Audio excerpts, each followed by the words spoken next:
Alright, bismillahirrahmanirrahim. Assalamualaikum warahmatullahi wabarakatuh.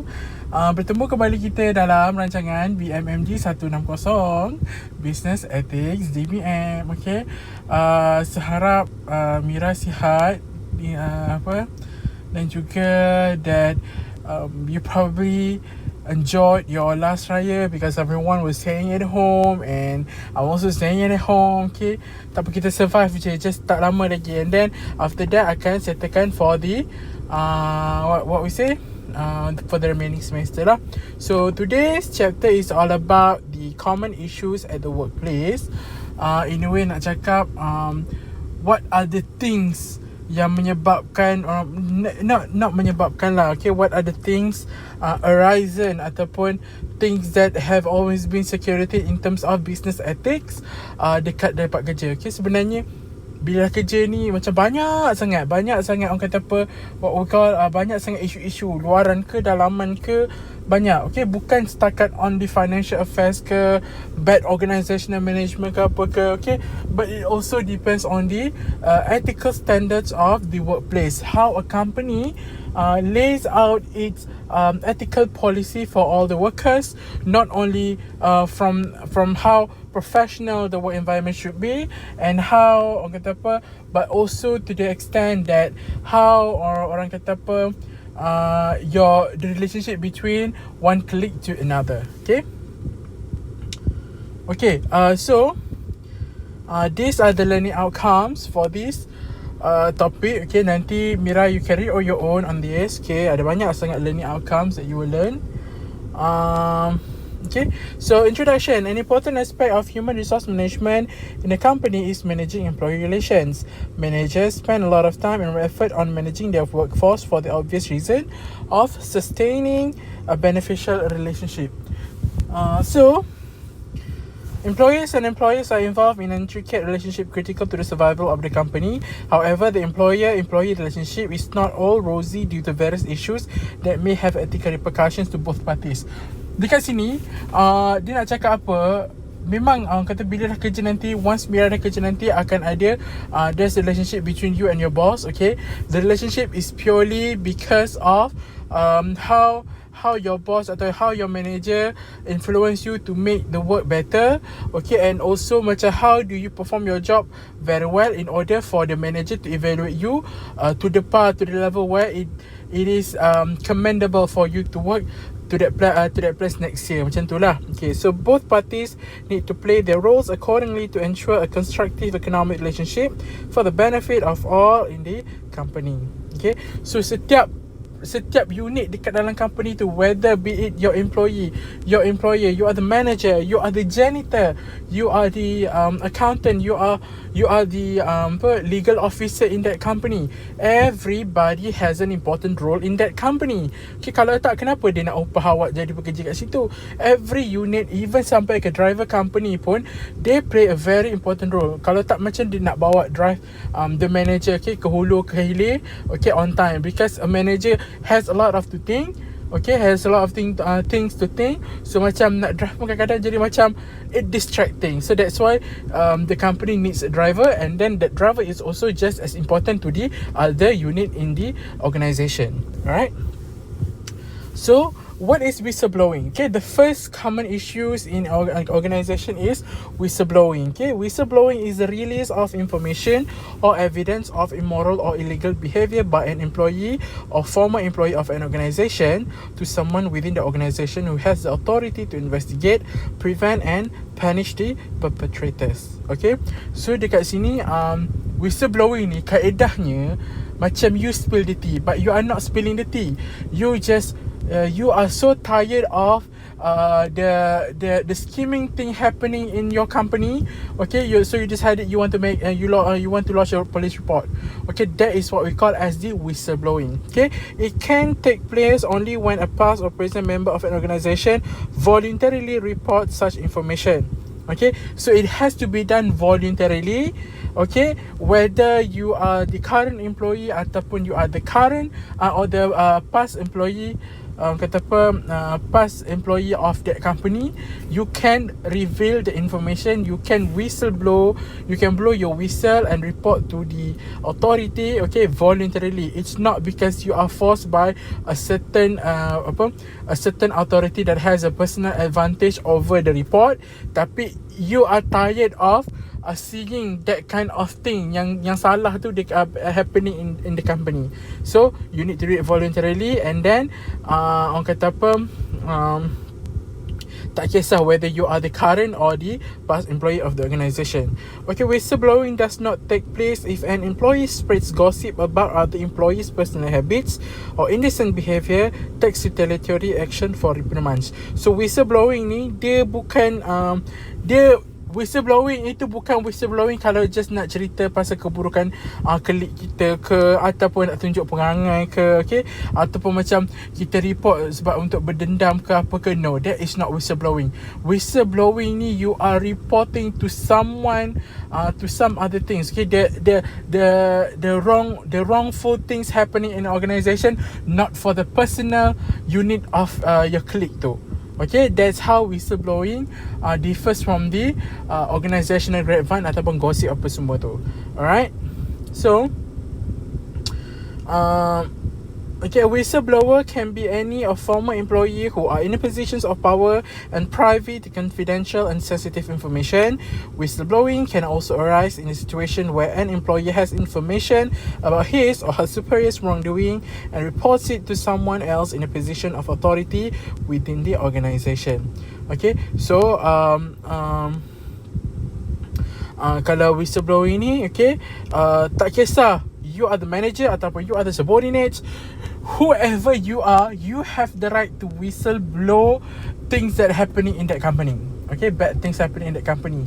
But also whistleblowing can also arise, okay, can also happen when an employee dia bagi tahu dekat awak, okay, dia bagi tahu dekat awak that my company is so bad that it has been evading from the tax payment, so I think this is the right time for me to tell you.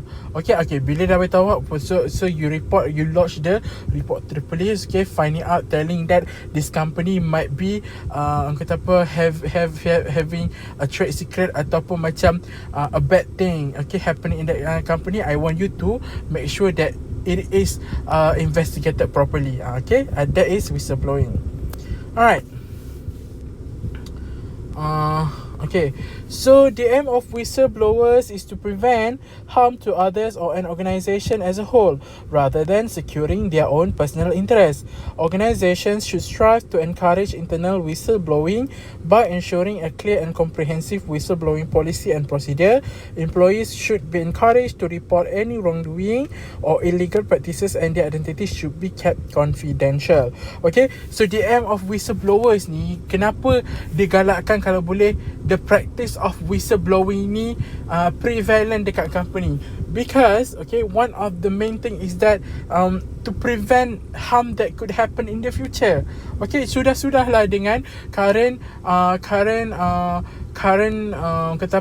burden, current struggle that you have to face, okay, because someone's wrongdoings, okay, that but you have to suffer, the rest of you have to suffer, you have to keep the secret. Enough of that kind of thing. This is the time for you to tell the right authority that this company is scheming badly.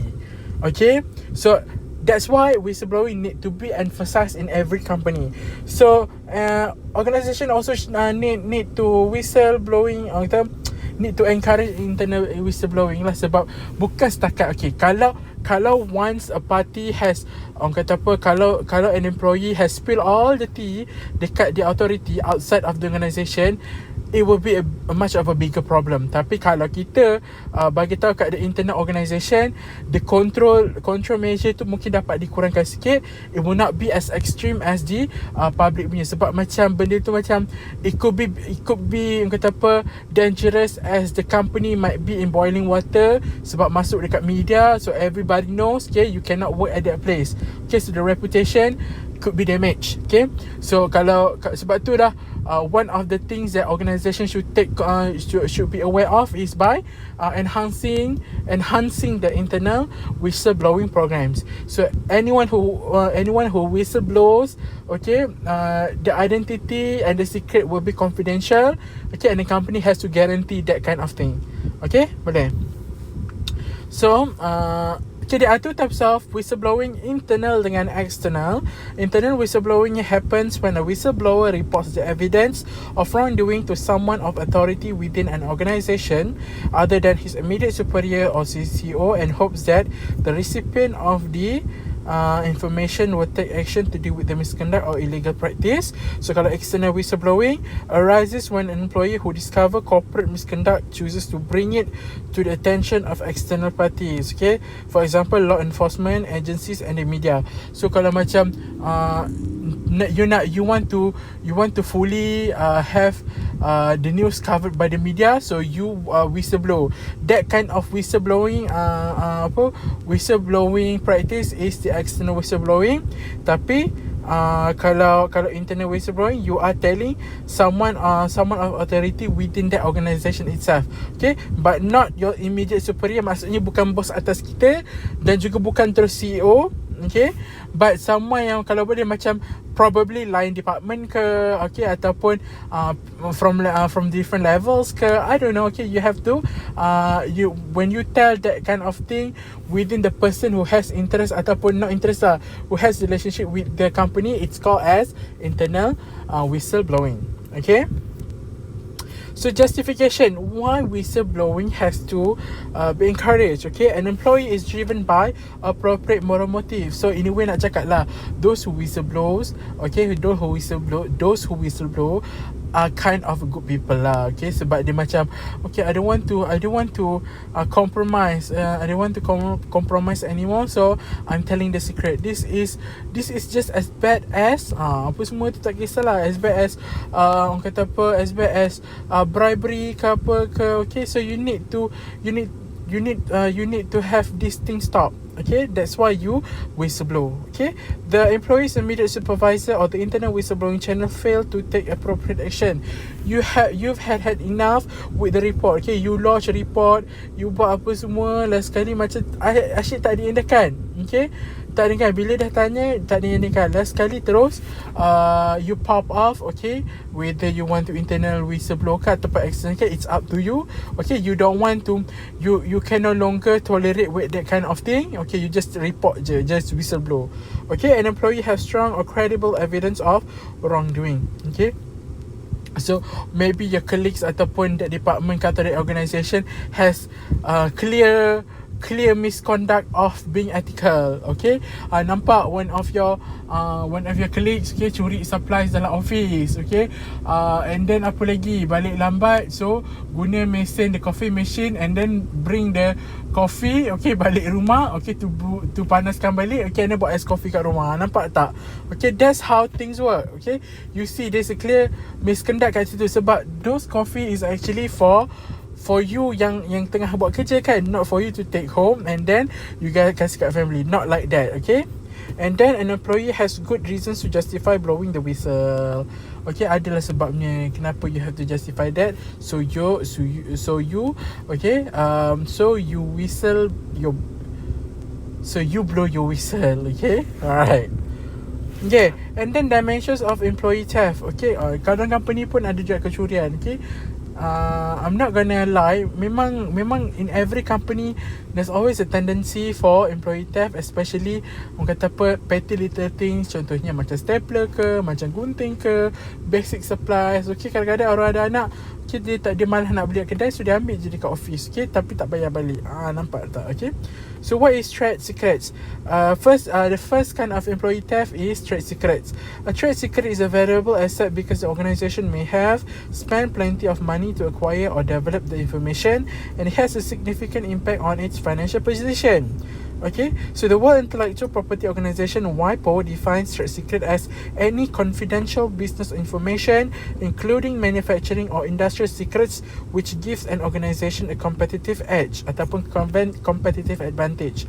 So trade secrets ni, anything ataupun any kind of thing that has the capacity to affect the financial ataupun the organizational performance as a whole kalau benda tu dibocorkan. Okay, benda itulah yang membuatkan company to survive. Benda itulah that kind of secret that carry forward, or that carry kata apa, the legacy of that company, how it can sustain in their life. Okay, in sustain the survival of the company, okay, for a long time. So bila dah trade secret tu, bila ada employee macam dia bengang sangat dengan company tu, so he decided that he did not get a proper treatment from the company, and then he knows about the trade secret of the company. Okay, so dia masuk kerja, dia spill the secret. Okay, let's say assuming dia masuk macam industri yang lebih kurang sama macam dia, so he spill of the trade secrets dekat company baru. Okay, so that's why called as the employee theft. Alright, sebab itulah macam if anyone yang kerja dekat KFC ke apa ke kan, okay, yang dah kerja yang pernah kerja KFC, yang setahulah menurut beberapa maklumat lah, yang macam member ke apa ke, the chicken when they arrive from the HQ ke ataupun di processing center kan, from the processing center, ayam tu dah siap perap dah. Okay, it has been marinated with the liquid marinator, and then just salut dengan tepung and then goreng. So you may not know about the secret ingredients of the KFC. Okay, so macam alamak, baru nak tahu rahsia, tapi dah siap-siap dah seal. KFC is no longer tolerate, tak payah dia punya buat traditional, just keep that as a secret. Okay, itulah maksud trade secrets. Okay, I hope you understand about this lah. Okay, ni boleh baca sendiri apa semua. Okay, so and then kita ada employees physical assets. Okay, defined as any stealing, use or misuse of an employer's assets without permission. Physical asset macam mana? Okay, physical asset tak macam trade secrets. Trade secrets is non-physical ataupun intangible asset. In a way, nak cakap macam macam mana intangible asset you tak ada pegang, tapi that kind of asset is very very valuable to your company. Okay, dia sama je. Okay, the intangible asset is just as equal with the tangible asset. Sebab apa? Beli dengan duit kot. Okay, beli dengan duit. Okay, bila kita gunakan duit itu for the development of the company, okay, for the better operation procedures for the company. But then what some of the people do, okay, diorang curi sedap je, macam tu je. Okay, so what are the types of theft, employee theft in terms of physical assets? First is larceny, the act of taking personal property from the owner permanently without consent. Okay, motif dah berhenti kerja, dia nampak dekat belakang store kat belakang kan, walaupun macam benda tu kerusi office dah macam tak guna, tapi office tu simpan. So rasa macam tak guna ni, ambil je lah. Okay, tak boleh. Okay, dia adalah reason why. Mungkin dia akan dispose tapi tak tahu bila. But then you cannot steal unless it is allowed for you to take home the unused office furniture ataupun fixtures dekat store tu, baru boleh ambil. Kalau tak boleh ambil. Kalau ambil tu dikira larceny. Okay, without permission. Okay, so what is embezzlement? Stealing by someone who is in the position of trust and has legal access to cash or properties he is stealing. So dekat sini, embezzlement ni someone who has the position where he knows where is the money, okay, what is the performance of the company, apa lagi, anything like about money tu, dia tahu dekat mana duit tu disimpan apa semua. So jadi macam aliran apa semua dia tahu, jadi macam dia boleh embezzle that kind of thing. Okay, dia boleh macam meragukan. Okay, it conceals the information. Let's say, okay, the statement cakap we may have been losing a lot of money, probably in this year 145,000 ringgit. So patut nanti dia masuk kat mana 145,000 ringgit tu, masuk kat miscellaneous. Okay, habis tak miscellaneous, cek rupanya dia curi duit tu. Itu kita panggil embezzlement. Okay, dia ada kaitan dengan cash lah. So and then we have skimming, the act of taking cash from an employer or organisation before it is recorded. Okay, ni skimming ni pun satu kak. Okay, duit apa semua tu, okay, cakapnya, okay, maybe you can encik boleh, orang kata apa, maybe encik boleh bayar kat saya dulu, nanti saya letak kat company. Okay, so orang tu pun bayar lah apa semua, and then bila sampai company cakap tak ada sales hari ni, orang tak nak beli apa semua. So kita ambil duit tu sebelum ada record. Okay, nampak tak? Kalau dia bagi receipt dekat customer tu pun, most probably receipt tu dia sendiri beli buku receipt tu, dia tak guna the official receipt. Okay, receipt, book receipt from the company itself. Okay. So, and then kita ada fraudulent disbursement. Employees illegally using employee systems and procedures to benefit themselves, which can be done in four ways: check tampering, billing schemes, payroll schemes, and expense reimbursement scheme. Okay, fraudulent disbursement ni apa? They illegally using the employee system and procedures to benefit themselves. So sini kan, contohnya kan macam dia ada ilmu IT. So kalau macam using teknologi ni, dia tahu nak buka human resource system. So human resource system tu ada macam online human resource system. One of the features dalam that kind of information system adalah contohnya kita boleh staff boleh apply cuti. So bila staff boleh apply cuti, nanti jadi cuti dikurangkan. But then one of the fraudulent disbursement punya practice ni, dia kata dia apply cuti, dapat cuti, tapi nanti dia edit, nanti pandailah dia hack apa semua tu, dia jadi cuti dia jadi sama je, maksud tak berubah. Nampak tak how things go kalau dalam fraudulent disbursement. Alright. So moving on to the conflicts of interest, kita dah settle dah employee staff. Moving on to the conflict of interest, this kind of thing occurs when employees have personal interests that interfere with their obligation to promote the interests of their employers. Okay, so maksudnya macam dia ada benda dia sendiri yang dia rasa macam alamak kalau bos macam ni, habislah aku punya periuk nasi, rosak apa semua. Nampak tak? There's always a conflict of interest. Let's say one person dia sekarang kerja dekat department, let's say lah satu department, bahagian department ni wifi dia kuat sangat. Okay, so wifi dia kuat, dia macam sukalah seronok kerja situ, sebab dia kalau guna wifi, guna internet apa, bukannya dia like buat kerja pun, dia most of the time dia akan guna untuk buka Netflix, waktu lunch hour, apa semua tu yang sedap tu. So bila nanti dah sampai masanya macam maybe dia akan naik pangkat ke, ataupun kena transfer, kena pindah kat bangunan lain, maksudnya ataupun department lain, tapi bukan kat situ juga. So bila kena pindah tu, dia rasa macam alamak, habis macam mana nanti dengan wifi tak kat macam ni. Jadi dia cakap, bos saya tak nak lah terima apa semua, saya nak kerja kat sini je, dekat unit ni. Nampak tak? There's a conflict of interest. The manager ataupun the employer sees the potential, tapi because of some things, okay, like that, it can affect that kind of thing severely. Okay, so akan ada conflict of interest kat situ. Okay, employees are said to be involved in the conflict of interest when they give priority to their personal agenda over their job duties. As what I have said earlier, okay, the reason on why conflict of interest happens is because of the personal driven motivation. Okay, you have your own personal motive tau. Ada personal motive, like you want something else yang dia tak ada affiliation for that company, but then you really love working there. Okay, ada sebabnya. Ada dah banyak contohnya. Okay, contohnya macam boleh ambil kopi banyak apa semua tu. Benda-benda macam tu lah. Okay, so preventing conflicts of interest under the Malaysian legal framework falls under the Malaysian Anti-Corruption Commission and Companies Commission of Malaysia, SSM. Alright. And then kita ada conflict of interest at the workplace. One employee uses his official position for personal financial gain or to benefit the company in which he or she has a financial interest. So kalau tadi yang saya bagi contoh tadi, yang wife tu semua kecil-kecil.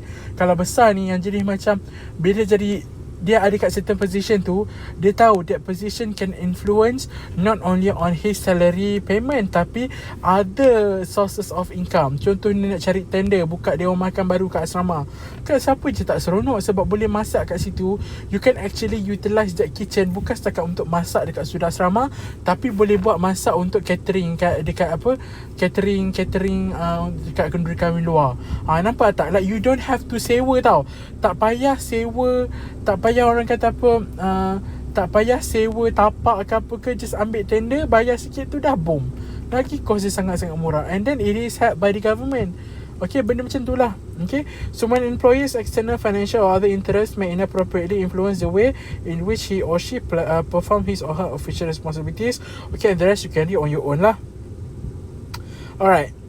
So apa ni lagi? Okay, ni when employer engage in insider trading apa semua ni carry on your own. These are the some of examples of conflict of interest dekat tempat kerja. Okay, so types of conflict of interest. Okay, what is the first type? Potential conflict of interest, when an employee has an interest that could potentially affect the way he makes decision for the employer, but he has yet to be assigned such a responsibility or task to make the decision. So potential ni maksud dia belum dapat lagi jawatan tu, tapi dia dah orang kata apa, scheming, dia dah start scheming on bad things. Okay, dah rancang dah, if I were to get this position, what do I want to do to make myself even richer. Okay, itu dah namanya itu potential conflict of interest. Okay, so and then kalau actual conflict of interest ni, when an employee has an interest that could potentially influence the way he makes a decision on behalf of his employer, and the employer has actually given him the authority to make a such decision. Okay, so kat sini macam actual conflict of the interest ni, it's already happened. Okay, because of that dia dah lepas apa semua tu, barulah conflict of interest to happen. That is what I call as actual conflict of interest. So moving on to privacy. So, okay, settle conflict of interest. Moving on to privacy. Okay, what is privacy? It relates to confidentiality of information on private individuals.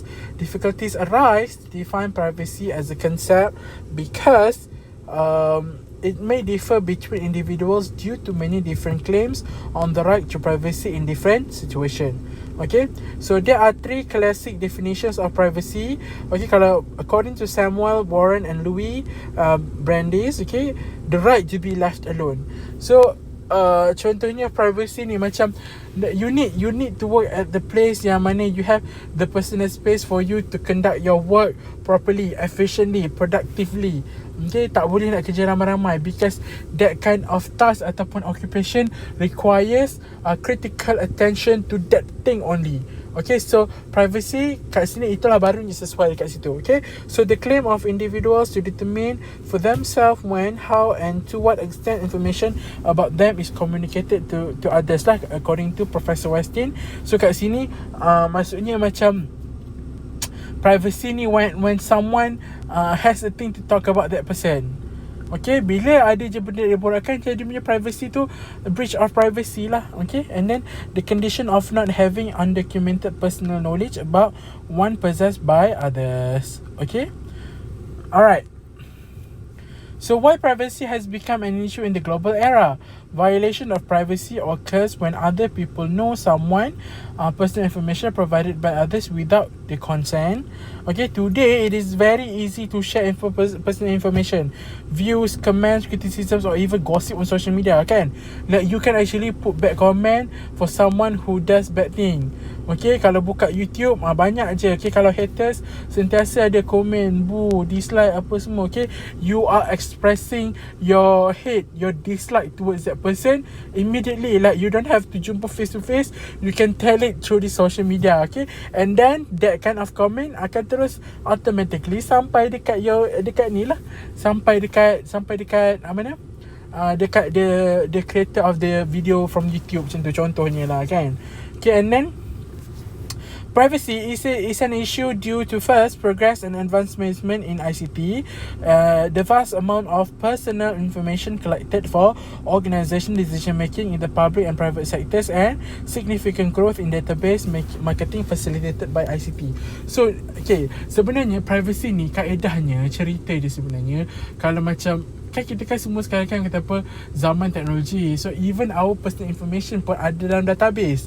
So privacy dia, one of the meaning of privacy, one of the many meanings of privacy is that, okay, you want to keep your personal information to confidential.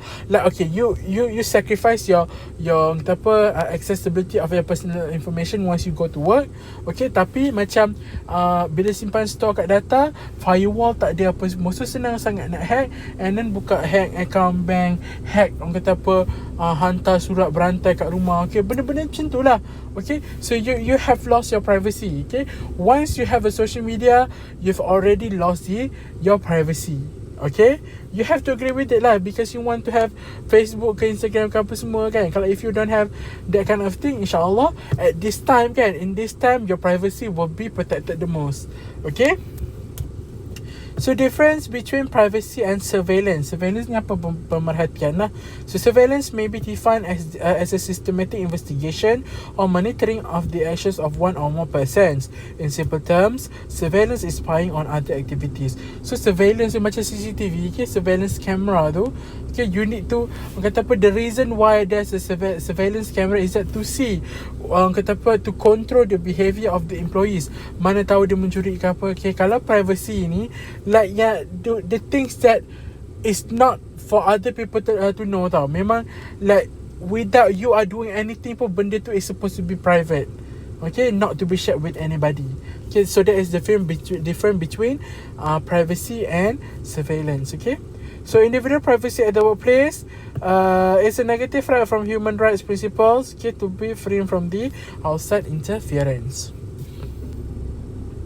Okay, so employees today would scarcely dare to intrude so openly in the private life of the employees because of privacy laws, but they possess less obvious means of acquiring employee information. Employees, on the other hand, are a resource or input in the production process and intellectual property of the employer and are obliged to comply with the employer's procedures, policies and guidelines. Okay, so what is consumer privacy? The main threat to consumer privacy comes from the explosive growth of database marketing. Okay, tengoklah, nak jual beli barang online kan. So what is your email? Let's say zuri@gmail.com. Okay, lepas tu masukkan nombor kredit card apa semua. So kita nombor kredit card tu nombor kredit card lah. Tapi dia boleh refer dekat bank punya database yang kita ni ada sejarah. Okay, what are the things that we bought with the credit card previously kan. Okay, dia boleh tahu semua benda tu. Okay, where do we live, where do we work. Okay, benda-benda macam tu tahu. Okay, dia setakat taruh nombor credit card je. Tapi once you have put that credit card number semua tu, okay, your privacy is no longer private. Okay, confidential. Okay, and then the ethics of protecting privacy. Okay, this one you can just ignore lah.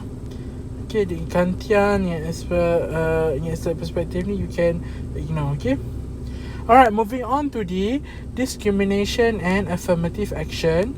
Okay, globalization has led to diversity of the workforce and outcome of human resource mobilization across nations, greatly facilitated by trade liberalization, policies and formation of trade blocs among member nations. Workforce diversity relates to differences in demographic factors. Okay, banyaklah diversity ni, a diverse workplace or a diverse set of workforce, bukan setakat on the gender, tapi age, race, ethnicity, sexual orientation, socio-economic background, talents and capabilities. Semua tu, it creates a diverse universe in the workplace. Okay, ada orang kerja the same position but then dia punya background, okay, dia punya wealth status could not be, kalau macam orang tu kerja situ walaupun position sama tapi nampak dia orang kaya, so dia macam boleh flex banyak sikit kat situ. So you have to respect that kind of thing.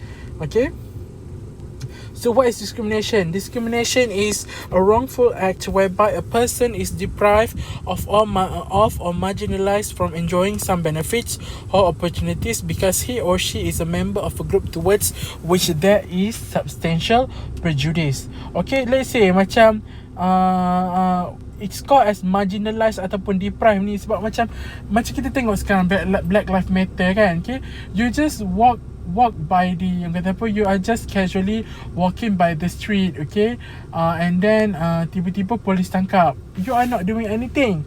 Okay, but the thing, why other people can walk but why were they not being arrested? Because they have a lighter skin color, kalau you black skin color. Okay, that is what we call discrimination. Main dengan pistol mainan. Okay, main dengan pistol mainan, white kid play with the toy gun, tak kena tembak. But then suddenly when a black kid play with a toy gun, he just immediately get shot. Okay, nampak tak the problem with the discrimination? That is racially discriminative. Okay, you cannot do that. It is wrongful. It is equality regardless of your skin, regardless of your religion, regardless of the wealth status apa semua tu. We are all the same. Okay, we bleed. Okay, we have the same color of blood. There's nothing more than kata apa, just a racially profiling punya scheme. Alright. Okay. So discrimination and affirmative action. Okay, so what are the types of discrimination? Okay, gender discrimination, sexual harassment tu kan. Okay, tengok kat situ. Macam kalau macam a female employees get sexually harassed and then she reports it to the higher authority, cakap this kind of person has been constantly harassing her.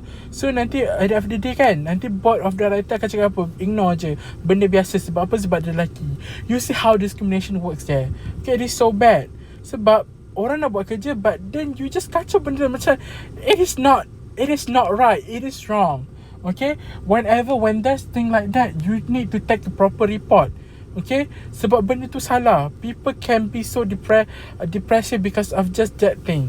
Okay, ada religion discrimination. Kau orang Islam, kau orang Kristian, kau orang apa, Buddha ke apa ke, I don't care. Okay, as long as you can produce a very good work, okay, that's all that matters. Because there's a reason why I employ you. I don't care about your religion. Okay, this kind of things lah. Okay, national origin apa semua. Contohnya, macam nak cari bekerja, you have to be well versed in Mandarin. If not, you are not going to be hired. That is a form of discrimination. Okay, just because when people kata apa, like macam Chinese people cakap apa, discrimination apa semua, but then nak cari kerja you have to be well versed in Mandarin. That is kind of a reverse racism. Okay, alright. And then national origin, age discrimination, orang tu tak boleh ambil kerja, benda macam tu tak boleh lah. Health status. Okay, unjust acts that lead to discrimination, such as stereotyping are certainly uncalled for based on comparable worth arguments. What more, the rights arguments. Okay, so what should the managers do? Okay, managers should establish employment practice that are legal, fair and do not discriminate against any organisation members. Affirmative action refers to policies that take factors including race, colour, religion, gender, sexual orientation or national origin into consideration in order to benefit an unrepresented group in the areas of employment, education and business, usually justified as countering the effects of a history of discrimination. So affirmative action ni, dia macam anything, macam if there's a simple thing that reflects historical discrimination, okay, so you need to take affirmative action on that thing. Okay, sebab we need equal rights tau. Okay, we cannot think that we are better than the other races ke, we are better than the other religions ke. We are all the same. Okay, sweetie, don't get deluded by the fact that you are nobody in this world. Okay, alright. Okay, so apa ni, the following ethical arguments support affirmative action. Okay, transition apa semua. Okay, and examples of affirmative action in Malaysia may include meritocracy for Indian students, BRIM to ease the burdens of the low income groups, and zakat. Okay, ni lah kalau BRIM orang kaya tak dapat tapi orang miskin dapat. Okay, atas alasan it is affirmative action. Atas alasan orang kaya, kau nak BRIM buat apa? Okay, takkanlah kau nak bring, kau dah banyak sangat duit, bagilah kau orang miskin pula kan. Okay, and then meritocracy for Indian students, macam orang kata apa ni, saya tak sure, I'm not I have yet to dig onto this matter. Okay, and then zakat also. Alright, so and then moving on to women at work, the current orang kata apa, issues in workplace lah, ethical issues. So there is a steady increase in the number of women in Malaysia workforce. The figures indicate their significant contribution to the Malaysian economy as a human resource. Socio-economic factors have contributed to this shift since 1970s, including the Malaysian economic development process, export-oriented industrialization policies, and an increase in the educational attainment of women, significantly showing an emerging pattern of dual-career families in employment. Okay, so by 1970s, there's an increase of women participation in the workforce. Sebelum ni kalau it has been noted that orang perempuan duduk rumah masak jaga anak, but now the paradigm, the way how people think is that regardless who you are, you lelaki ke perempuan ke, trans ke, pondan ke, lesbian ke, you want to work, so kalau nak ada anak pun nanti boleh hantar dekat nursery. That is the current trend in which that people, whoever you are, you want to work, you work. So challenges for women bila dekat kerja, there's in reality this is so true. This is not hypothetical at all. Contohnya stereotyping women as sex objects. Pergi kerja cakap, oh besarnya dia tak cakap besar apa, orang tanya. Jadi macam orang tu jadi insecure. Like how stupid can you be with that kind of thing? Stop being stupid. Stop objectifying women. Look at yourself. You are ugly kan? And then discriminative acts, less salary, prestige and potential for promotion. It has been studied, it has been researched by the management research yang cakap, there's a significant difference between the salary between a female employee dengan male employee, in which male employees usually get higher than the female employees of the same position. Nampak tak? Career advancement pun susah. Sebab apa? Sebab career advancement susah sebab macam orang kata career advancement ni macam sebab beranak banyak sangat, so macam susah nak jadi boss. Pandai je. And then non-acceptance by male counterparts, tak boleh terima. And then discrimination against pregnant women. And then balancing full-time work with family obligations. Macam kena fikir anak apa semua. Ada suami pun, kadang-kadang suami kerja pun tak boleh pakai macam motif sangat kan. Alright. And then strategies to support women at work, flexible working arrangement, career planning, childcare centres, service at the workplace. So tempat kerja tu boleh provide daycare untuk anak-anak diorang. So boleh kita bayar je macam biasa. Just lagi senang sebab apa? At least lunch hour boleh jumpa anak-anak. Nampak tak kat situ? And then provision of training on work-life balance, counselling services and provision of information services. So dekat sini kita ada employee rights. Right of freedom from discrimination. These are the issues involved. You carry on your own kat sini kan. Contohnya sexual and racial harassment, reverse discrimination, affirmative action and equal opportunity. Kalau privacy rights, health and drug testing, work-life balance, electronic privacy and data protection. Kalau right to due process, promotion, firing and disciplinary proceeding. So kat sini yang macam ni lah, naik bangkat ke, nak pecat ke apa ke, employees have rights, whether they have to know, they can know, they need to know sama ada diorang buang kerja ke, sambung kerja ke. Those things are just important to them. That is their rights. Rights to participation and association. Kena ada grup-grup kerja. Bukan yang grup kerja yang WhatsApp group, formal association of labour in one company. You need to know about that. So and then kita ada employee rights, right to healthy and safe working conditions. Tempat kerja jangan banyak benda-benda tajam, kena sentiasa kemas, so kemalangan boleh dikurangkan. So right to fair wages, kena bayar elok-elok. Mengikut kelayakan. Jangan fikir sebab kau perempuan kau kena ni, sebab kau pondan aku ambil kau kerja tapi gaji kau rendah. Tak boleh. And then right to freedom of conscience and speech. Whistleblowing ni lah, You can actually, it's your right. It's not, you are not going to be kata apa dalam kami kata if anything happens you cannot report to police. No. If anything bad happens you boleh lah, tapi kalau macam trade secret tu tak payahlah kan. And then right to work, datang kerja, fair treatment in the interview. Pergi interview nak orang perempuan, sebab apa orang perempuan seksi. Nampak tak? Nampak how stupid men can be kan. And then non-discriminatory rules for recruitment.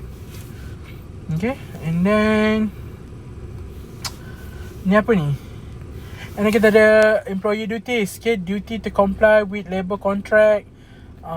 Ni semua ni adalah you carry on your own benda macam ni. Okay, and then we move on to occupational safety and health. Most developed countries implement a solid network of health, safety and environmental regulations that companies have to abide by, and the main issue is about the enforcement and implementation of existing regulations. The health and safety of employees at the workplace is the responsibility of the employer and also the employees. So kat sini ini dia nak cerita pasal macam keselamatan bila waktu bekerja, nak dekat apa construction area apa semua. Kadang-kadang baru-baru ni kan ada COVID-19 apa semua. So kalau kita nak kaitkan dengan macam ni, yang macam KKM sarankan that you need to follow the standards operation procedures ataupun SOP. Okay, you need to have hand sanitizer, you need to have proper facial mask, you need to write your name if you enter the work premise. Okay, that is what we call as being truthful to your company's punya safety and health conditions. Okay, kita tak nak kita punya tempat kerja ni bahaya. Kita nak datang ke tempat kerja, kita dapat buat kerja dengan aman. Tak perlu risau, takut macam bumbung bocor, lepas tu nanti air dia jatuh kena atas kepala kita. Those other things lah. Okay, so and then termination of service and unjust dismissal. Okay, contohnya macam dia tiba-tiba kena buang, dia tak buat apa, dia kena buang. Benda ini isu dia. Okay, many employees are at risk of losing their jobs for relatively minor indiscretions or personality clashes. Okay, benda kecil je, you can settle, you can just move on. Tapi out of grudge atau revenge, okay, because you're the boss, you rasa macam you benci dia, so you berhentikan kerja. Nampak tak? Okay, unjust dismissal. Due process in the workplace would mean that employees have a right to be protected from the arbitrary use of managerial authority. Promotion, disciplinary hearings and firing are the most common processes where the right to due process is particularly important. And in the case of disciplinary procedures, employees should be subject to this if a clear and objective neglect of duties and a breach of contractual obligations has occurred. Okay, alright, this is dia punya sample company rules lah. Okay, termination of service. Okay, tengoklah macam ni, willful insubordination or disobedience to any lawful and reasonable order of a superior. Okay, curi apa semua ni, of course you have to be terminated. Kalau unjust dismissal, buat benda yang macam tak ada dalam sample company rules ni, kenalah buang kerja kan, motif sangat tak nak buang kerja. Alright, okay, so that is all for common issues at the workplace. I hope you watch this video because I've put a lot of effort. But if you don't want to watch the video, it's okay. You may read the slides that I've provided to you. Okay, so I harap that we are together going through this. Okay, we can fight this. Apa semua nanti insyaAllah rezeki saya akan jumpa lah Mira at the future date. Okay, so thank you very much. Assalamualaikum warahmatullahi wabarakatuh. Okay.